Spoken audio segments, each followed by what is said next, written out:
Assalamualaikum warahmatullahi wabarakatuh. Di video kali ini kita akan membahas materi audit yang ada di bab 5, yaitu tentang kertas kerja audit. Langsung saja kita simak video berikut ini. Berikut ini adalah materi-materi yang akan kita bahas.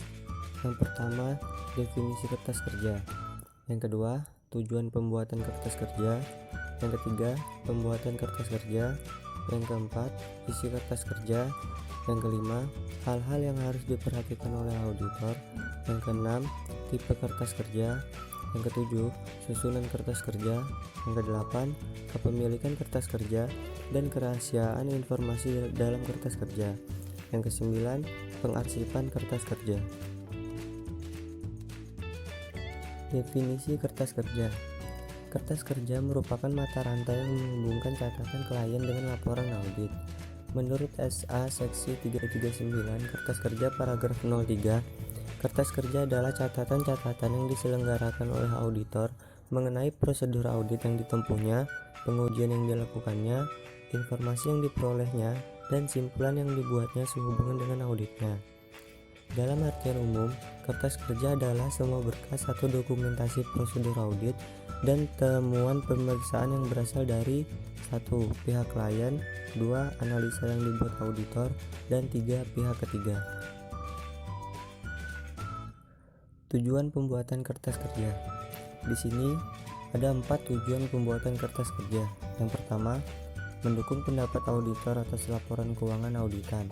Yang kedua, menguatkan simpulan-simpulan auditor dan kompetensi auditnya.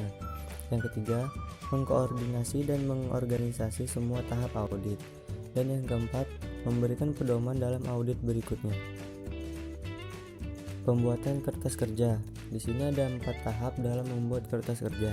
Yang pertama, pembuatan heading yang berisi nama klien dan judul untuk mengidentifikasikan isi kertas kerja serta tanggal neraca periode audit. Yang kedua, nomor indeks yang dimaksud untuk memudahkan identifikasi dan referensi silang antar kertas kerja. Yang ketiga, tick marks yang berupa simbol-simbol yang digunakan auditor untuk membuat referensi penjelasan naratif pada kertas kerja.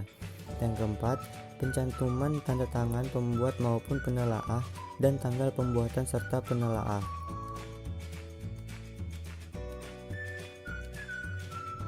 Isi kertas kerja. Menurut SA Seksi 339 Kertas Kerja Paragraf 05, kertas kerja harus cukup memperlihatkan bahwa catatan akuntansi cocok dengan laporan keuangan atau informasi lain yang dilaporkan serta standar auditing yang ditetapkan telah dilaksanakan oleh auditor. Kertas kerja harus berisi dokumentasi yang memperlihatkan telah dilaksanakannya standar pekerjaan lapangan pertama, kedua, dan ketiga. Selanjutnya, hal-hal yang diperhatikan oleh auditor dalam pembuatan kertas kerja. Yang pertama, lengkap. Berisi informasi yang pokok, tidak memerlukan tambahan penjelasan secara lisan. Yang kedua, teliti. Auditor harus memperhatikan ketelitian dalam penulisan dan perhitungan sehingga kertas kerja bebas dari kesalahan tulis dan perhitungan. Yang ketiga, ringkas. Kertas kerja harus dibatasi informasi yang pokok saja dan yang relevan dengan tujuan audit yang dilakukan serta disajikan secara ringkas. Yang keempat, jelas. Menghindari penggunaan istilah yang menimbulkan arti ganda dan menyajikan informasi secara sistematik. Yang kelima, rapi. Kerapian dalam pembuatan dan keteraturan penyusunan kertas kerja akan membantu auditor senior dalam mereview hasil pekerjaan stafnya dan memudahkan dalam memperoleh informasi. Tipe-tipe kertas kerja. Di sini ada 4 tipe kertas kerja. Yang pertama, program audit. Yang kedua, working trial balance.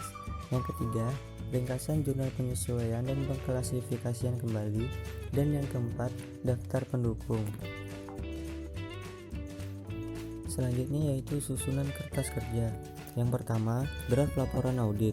Yang kedua, laporan keuangan auditan. Yang ketiga, ringkasan informasi bagi reviewer. Yang keempat, program audit. Yang kelima, laporan keuangan atau lembar kerja yang dibuat oleh klien. Yang keenam, ringkasan jurnal adjustment. Yang ketujuh, working trial balance. Yang kedelapan, schedule utama. Dan yang kesembilan, schedule pendukung. kepemilikan kertas kerja dan kerahasiaan informasi dalam kertas kerja. SA Seksi 339 Kertas Kerja Paragraf 06 mengatur bahwa kertas kerja adalah milik KAP, bukan milik klien atau milik pribadi auditor. Namun, hak kepemilikan kertas kerja oleh KAP diatur dalam aturan etika Kompartemen Akuntan Publik yang berlaku. Yang terakhir yaitu pengarsipan kertas kerja. Di sini pengarsipan kertas kerja dibagi menjadi dua, yaitu arsip kini dan arsip permanen. Yang pertama, arsip kini. Arsip kini berisi kertas kerja yang informasinya hanya mempunyai manfaat untuk tahun yang diaudit saja. Sedangkan arsip permanen memiliki informasi yang pertama, kopi anggaran dasar dan anggaran rumah tangga klien. Yang kedua, bagian organisasi dan luas wewenang serta tanggung jawab para manajer.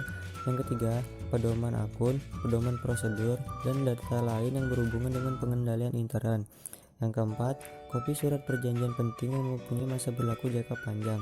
Yang kelima, tata letak pabrik, proses produksi, dan produk pokok perusahaan. Yang keenam, kopi notulen rapat direksi, pemegang saham, dan komite-komite yang dibentuk klien.